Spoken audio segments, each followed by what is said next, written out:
Welcome to the What's So Smart podcast, powered by the Huntsville Madison County Chamber of Commerce. I'm your host, Clark Dunn. Huntsville, Alabama is known as a smart place, but really, what's so smart about it? In this podcast, we will talk to the leaders of Huntsville's economic and cultural development to answer that question. From rockets to genomics, from cyber to music, What's So Smart will explore the visionary and data-driven initiatives that make Huntsville so smart. Stay connected with us on all your social media platforms at A Smart Place. You can watch the full conversations on our YouTube channel at Huntsville, Alabama, USA, and be sure to subscribe wherever you listen. Thank you so much for tuning in, and we hope you enjoy this episode of the What's So Smart podcast.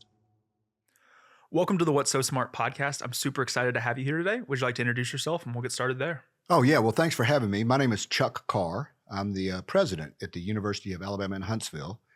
I actually grew up in the panhandle of Florida. I spent 42 years down in central part of the state and been up here in Huntsville for about 3 years now. So what was that journey like for you to come to Huntsville? Had you known of Huntsville prior? What was that experience like? So, it's interesting you asked that. There's actually kind of an entertaining story behind that. I went to the University of Alabama when I was 18 years old. And 42 years later, I left the University of Alabama. I spent the last 17 there as the Dean of Engineering. I retired. And I got 2 good days of retirement in, and the Board of Trustees from the University of Alabama system asked me to come serve as president at UAH. A lot of people hear there was 2 days. They go, well, that's not very much. My wife, on the other hand, thinks it's 2 days too many. I thought I knew about Huntsville. Okay. Around what year did you first come here? So 3 years ago. 3 years right? ago. So 2021. I had been engaged and involved with Huntsville previously. I used to run a summer faculty program at Marshall. So I'd come up here, but boy, the Huntsville I came to now is way different than the Huntsville I was involved with back then. And, I think that's one of the things that we suffer from is I'm not sure that anybody south of Coleman really fully understands what goes on up here. For sure. I know I thought I did, but I did not. Yeah. And so besides obviously your job keeps you here as president of UAH. What other things have kind of keep you and have allowed you to kind of see that Huntsville is like you've loved Huntsville and you plan on staying here? Yeah. So, the first thing is let's don't downplay that being at UAH, remarkable university, great faculty and staff, passionate about what they do, super, super committed to do research here that's really about the defense of a nation. I think last year we did about $160 million worth of funded research. And so, my gosh, you want to talk about smart faculty. Man, it's intimidating as the dickens to me, right? They're working on hypersonics and directed energy and cybersecurity. They actually require the president to have a security clearance out there. And so there's many days I walk around going, boy, I didn't see that, right? I don't know what that is. So professionally, it's been very, very gratifying to be part of a great university up here. Personally, my wife and I can't state this any more plainly. We have found Huntsville to simply be remarkable. The people up here, they're so smart. They're so committed to what they're doing. They're so passionate about the work they're involved with. And the work they do here is important.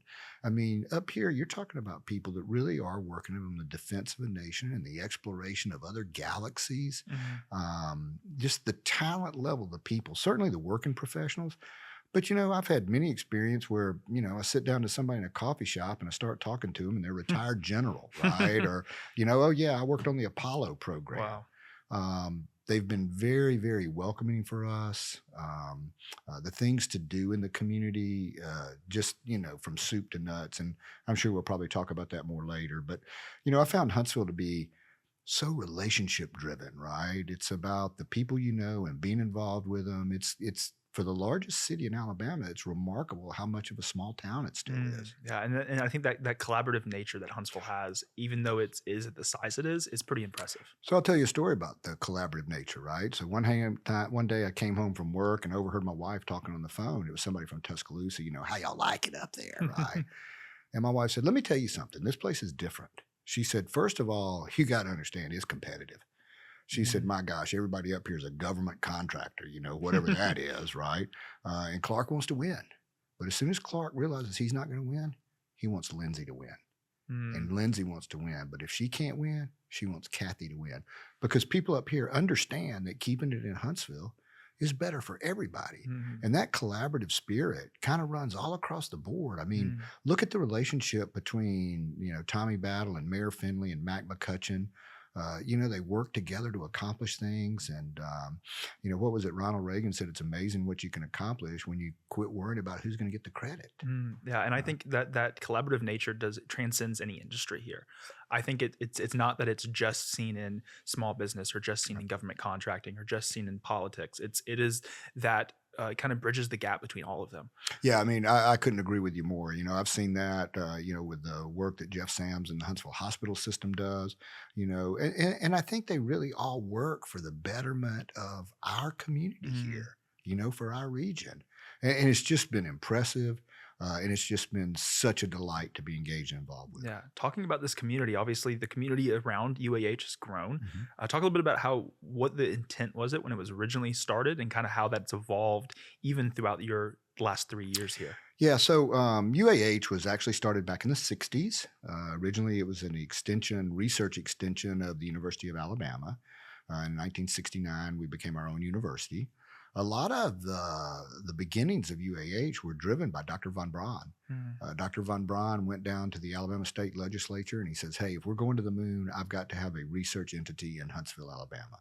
So that's really where we started. Focused on research support for the entities at Redstone Arsenal. And we've made it a point to stay true to that mission for over 55 years now. Mm. The work we do to support what goes on at Redstone Arsenal, whether it's NASA, whether it's the Army, whether it's the FBI, the companies in Cummings Research Park, the other companies and contractors that work throughout this region, that's in our DNA. And we will continue to work really, really hard to be an asset on the research front. We are a research university. Mm.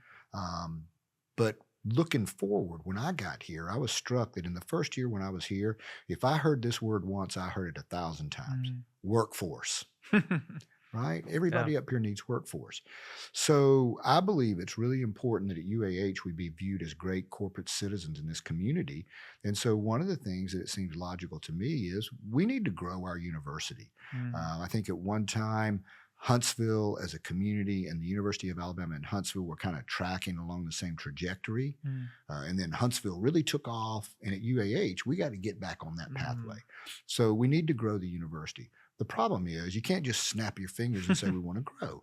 We have to put some things in place that are going to allow us to be inviting for more young people. Mm. And I'll touch on two areas that we're working really hard on.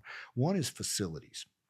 A lot of people understand that in athletics, it's an arms race, right? Mhm. One university builds a new weight room. Well, every other university better build a new weight room, right? You got to have comparable facilities. So we need to work some on our facilities at UAH. We're very, very fortunate that we've secured enough funding to build a new engineering building out at Wow. UAH. That's coming out of the ground right now on Sparkman Drive. We're really, really excited about that. 65% of our students are STEM-based at UAH. So building a new engineering building makes sense for us. We've secured funding and we're in the design phases right now to take our old Bevel Center and totally renovate it and make it a big cybersecurity facility. Wow. Another big need here in this community that plays well with what goes on in the community. And then the other area on facilities is we own 58 acres across Sparkman. It's the old Executive Plaza property over there. We're working hard to identify a master developer right now where we're going to look to try to build that out to provide new facilities for students, faculty, and staff. But also that segues into the other thing that I think we need to do at UAH, and that's we need to enhance campus life. Mm. Probably for the first 30 or so years at UAH, we were strictly a commuter campus, right? People drove onto our campus, took a class, and drove off the campus. That's changed. We have probably 2,000 students who live on campus now, so we have residence halls. Mm. But we need to have some of those activities that engage bright young people that they want to come be involved with, right? And it's not just their classes they're going to take, right? Like I kind of refer to that as their schooling. But Mark Twain once said, I try to never let my schooling get in the way of my education. And we really need to be about providing students an education. They get great schooling at UAH, but we need to have some of those other activities and events that young people want to come get involved with. Many of the ones we have are really outstanding. We have some Greek life down there, and one of the Greek organizations there on campus, the fraternity, does the Battle of the Buffalo here. One Saturday in April, I think they raised $160,000 for cancer research. Wow. So we have some activities, but we just need to expand and enhance that. As an example, we just added Air Force ROTC. And it's kind of a unique in the nation program. It's a combination of Air Force and Space Force. Wow. We think that'll supplement our Army ROTC program we do in conjunction with Alabama A&M. We want to expand Greek life. We want to advertise faith-based organizations that students have an opportunity to be involved with.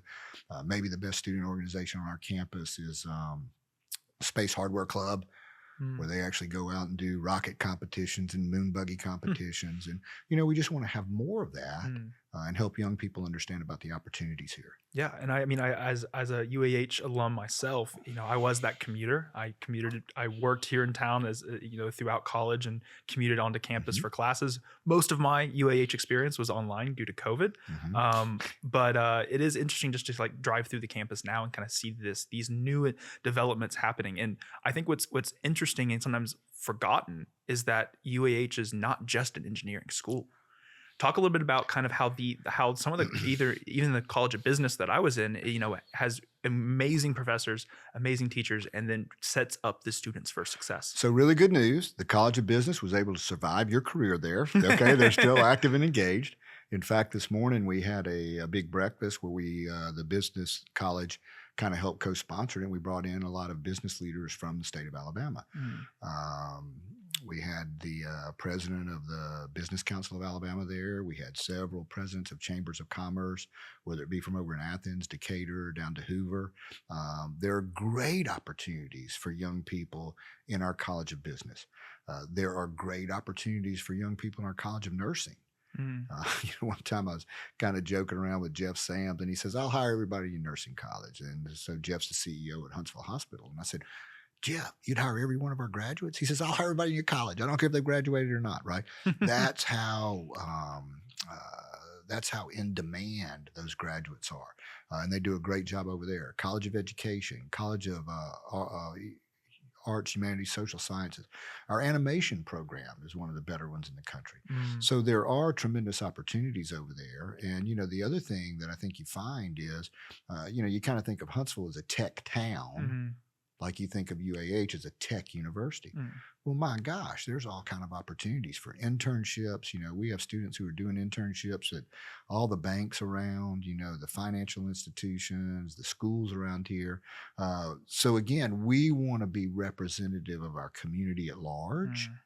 So I'm not overly concerned that we're disproportionately tech, but we want to be very, very strong in those other areas as well. And I think as Huntsville's continuing to grow around UAH, the demand for, maybe the marketing professionals, the nurses, it's not going to slow down. And I think we alluded to a little bit of the collaborative nature earlier, but that is evident with the CEO of Huntsville Hospital.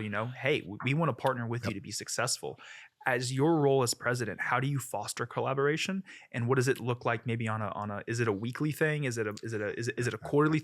How do you go about making sure that as the role of president, you're able to show collaboration within the community at large? So I think the number one thing here is to recognize that in Huntsville, Alabama, it's relationship driven, and you need to be present. So I feel like as the president of the university, I need to be engaged and involved with Chamber of Commerce activities. I need to go to events, when we have update on Redstone. At UAH, we work really hard to sponsor events on campus, whether, what was it, yesterday we just had the legislative update, from the state legislators. And so we'll be engaged and involved with that. Try to go to countless activities here in the community. I think it's important that people see you and they got to believe you care about the community, right? One of the lessons you learn in Sunday school is nobody cares what you think until they think you care, right? So I think people in the community need to see UAH as an entity that wants to support and provide support for things that go on. Now, we do that through relationship building, but we also do it through events. We had a big breakfast for the community on campus today. We'll do things like our distinguished lecture series, where we'll invite people from the community to come out and hear speakers. Things like ranging from a 4-star admiral who was head of strategic command to former Secretary of Defense, people in the intelligence world that come out there and talk about things that are relevant to what goes on in our world today. I think we want to partner on the research front. When people have nasty problems they need help solving, we want to be engaged and involved with that. We want to get engaged and involved by help providing some manpower, right? So many of our students go out and work on internship opportunities out in the community, and they get embedded in there. That's positive from all sides, right? I think it benefits the community. I think potential employers get to do really in-depth interviews with a person. Yeah. The young person gets to find out, is this the kind of job and profession I want to go into? We also try to work hard to provide the students those skills and capabilities they're going to need when they go out into that workforce. And sometimes it's because they had a great aerodynamics class. But other times it's because we do other things that we think are important to this community. I was talking to our vice president of research yesterday. I think we may have 300 students on our campus who already have security clearances. Wow. Right. And that's a big deal for employers in this community. So, I think we want to be viewed as good corporate citizens. Heck, for people listening, come out and watch some of the athletic events, right? Yeah. An excellent basketball team, on both fronts, men and women, kind of a storied history in that area too. So. Yeah, and that internship opportunity that a lot of UAH students, I myself took advantage of it. What do you think kind of lends itself to where most UAH graduates end up staying here in the community? Is that due in fact to the internships, or is it just being that community nature that Huntsville draws them in? So I think that's a couple things. First of all, I would say that approaching 80% of our graduates stay in the Huntsville area, North Alabama, Huntsville area. Now, that's probably prejudiced a little bit because we have a higher concentration of students from this part of the world. Okay. But I think the opportunities for them to get engaged and involved with internships while they're here, and it's more than just the internship, right? Like, so if you think about an internship, all right, I tell young people all the time, come to UAH, you can do an internship, but we don't have a market on that, right? I mean, we don't have a monopoly on that. So if you go work here at a company this summer, there may be there may be a student from Georgia Tech, there may be a student from Texas A&M, all doing an internship. But what happens at the end of that summer? One kid goes back to Atlanta, another kid goes back to College Station, and a third kid stays in Huntsville and can continue to work part-time during the year, right? So who do you think has the leg up when it comes hiring time? So I think that's a really important part of it. I think another important part of it is that many of the students who come to UAH, they understand what this community is about. They want to work on cool missiles and spacecraft. They want to be engaged and involved with what this community does. So I think that is a part of it, is the internship. But look, let me tell you the other part of this. Holy cow, who wouldn't want to live in Huntsville? I mean, regularly voted one of the top places in America to live, extremely safe, opportunity and access to all kinds of things, whether it's a great downtown, whether it's a developing music ecosystem. So I got a buddy here, and he said his son goes to school down in Tuscaloosa, and he says he and his roommates come home almost every weekend now. And this guy grew up in Huntsville. He says, he asked his son, he says, why y'all coming home every weekend? He says, my buddies think Huntsville's cool, right? Yeah. And so, which is incredible to say, because I feel like when I graduated high school, it was the complete opposite. It was Huntsville's not cool. All my friends want to live somewhere else, and I was like, I think I'm going to stay here. And then now it's like it's fun now for like as Huntsville's grown and being involved in the community myself. I'm helping friends of mine pick out where they should go eat and where they should go and what events are going on. And hey, did you see this concert? And it's like, there's so much happening. It's almost hard just to keep track of everything. No. You're exactly right. And that was kind of my buddy's quote. He's like, who'd ever thought my hometown would be cool, right? But it is cool, right? And it's not just Huntsville. So my wife and I are fortunate to live in the downtown area, and we love the downtown. holy cow, we walk to great restaurants. We meet great people all the time. We love Monsanto and the opportunity to get in the outdoors up there. We love the sports teams, right? Whether it be minor league hockey, minor league soccer, and even at the Trash Pandas is a great thing. But it's not just Huntsville, right? It extends out to Madison with the Trash Pandas. It extends up to Athens and festivals in Scottsboro and Decatur and down to Coleman. I mean, it's just the whole region. I mean, every time we go to something in Hartselle or Scottsboro, we meet just wonderful, wonderful people who are excited to be part of a community that's just world class. Yeah, and I think that the Huntsville's growth over the last few years, even probably since you've become president at UAH, has far exceeded the Huntsville limits. And I think that is it's not just Huntsville; it's Right. North Alabama. Right. And so I think it's incredible just to see the growth that these other cities and communities are having all around Huntsville.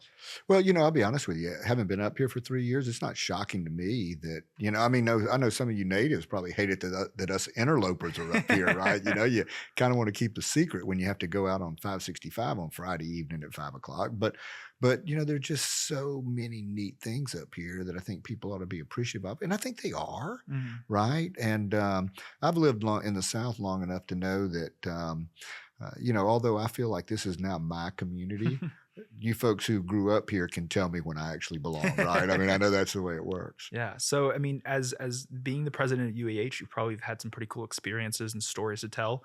Is there a Huntsville related story or an experience that you've had since you've been here that kind of stands out among the rest? Well, I guess I could give you two things that are, to me, kind of all about that Huntsville thing, right? So this was back December, a year or two ago.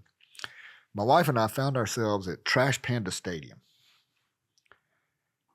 3,000 to 5,000 people there. We're not there to watch a baseball game. We're there to watch Artemis splash down. And it was basically a celebration of how successful the first Artemis mission was, right? That's so driven by Marshall, and it was so successful. And, I'm looking around and there's 3,000 people there. I'm not sure most places would get 3,000 people if it were physically splashing down in the stadium, right? I mean, and this was just on the screen. But to me, that was so characteristic of the things people here are passionate about and just how proud they were of what a tremendous success something they worked on was, right? And to me, that was just kind of all about Huntsville. The other story I had that's kind of total different side of the picture, but it's kind of all about Huntsville. One day, one Sunday morning, my wife and I are walking home from church. And I said, hey, honey, what are we going to do this afternoon? She says, we're going to the cemetery. I said, am I going boots on or boots off, right? Like, I mean, there's a little disconcerting here. She's, no, we're going to go to this cool thing. And one day, every fall, over at Maple Hill Cemetery, they have the Maple Hill Cemetery Stroll. Have you ever been to that? I have. That's the most amazing thing I've ever seen. It's the coolest. And it's so unique. There's like 60 grave sites, right, where somebody from the community is dressed up as who's in the grave, right? And when you walk by, they tell you their story. And we were down there. So that's one of the things that I'm adamant that we go to every year. And this past year, I'm down there, and I made my wife take a video.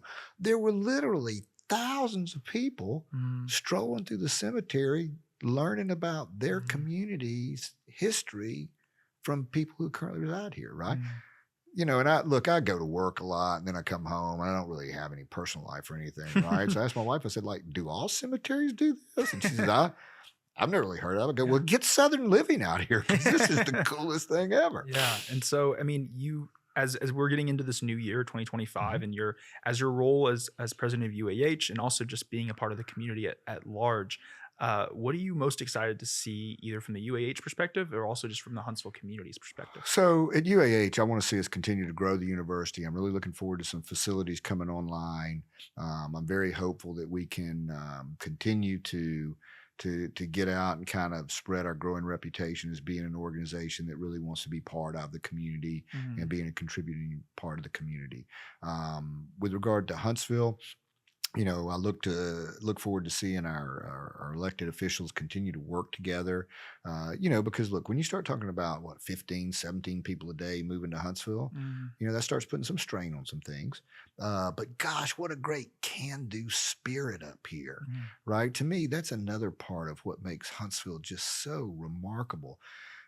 And I'll give you a story about it. So, I'm talking to Mayor Battle when I first got up here, and he's kind of talking to me about the economic development of Huntsville and how it's grown and everything. And he says, yeah, look, he says, we felt like we had the high end of the workforce taken care of because we got all these engineering jobs and, PhDs in engineering and la-di-da-di-da. And he says, we kind of thought we had the lower end pretty much taken care of with the service industry and everything. And he said, so, we were a little concerned about the mid-level. So we went out and got Mazda Toyota. And then he just kept talking. I go, whoa, Mayor. I've been involved with recruiting automotive things, and you don't just go get Mazda Toyota. He says, we did, and just kept going. Like it was just like matter of fact, And to me, that kind of goes all the way back to when Huntsville became the Rocket City, right? They answered the call to go to the moon. And since then, they really haven't looked back. Oh, you got a big problem? Bring it here. We'll solve it. Like we expect to have success on those fronts. Yeah, well, I appreciate you being here today. I think, your role at UAH, the growth UAH has, is pretty incredible. And I think the impact it'll have for the community here in Huntsville and the community all across the country that are going to get these graduates that are coming through the UAH system and are able to be in the workforce and support what the future growth is. We'll be sure to have everything in the episode notes so people can find out more information about UAH, anything that we've talked about. But I appreciate you being here today. Oh, no, my pleasure. Thanks. It's been an honor to be able to sit down here with you. Appreciate what you folks do for the community. Thank you for having me. Thank you so much for listening to this episode of the What's So Smart podcast. Stay connected with us on all your social media platforms at A Smart Place. You can watch the full conversations on our YouTube channel at Huntsville, Alabama, USA, and be sure to subscribe wherever you listen. Thank you so much for tuning in, and we hope you enjoyed hearing more about what makes Huntsville so smart.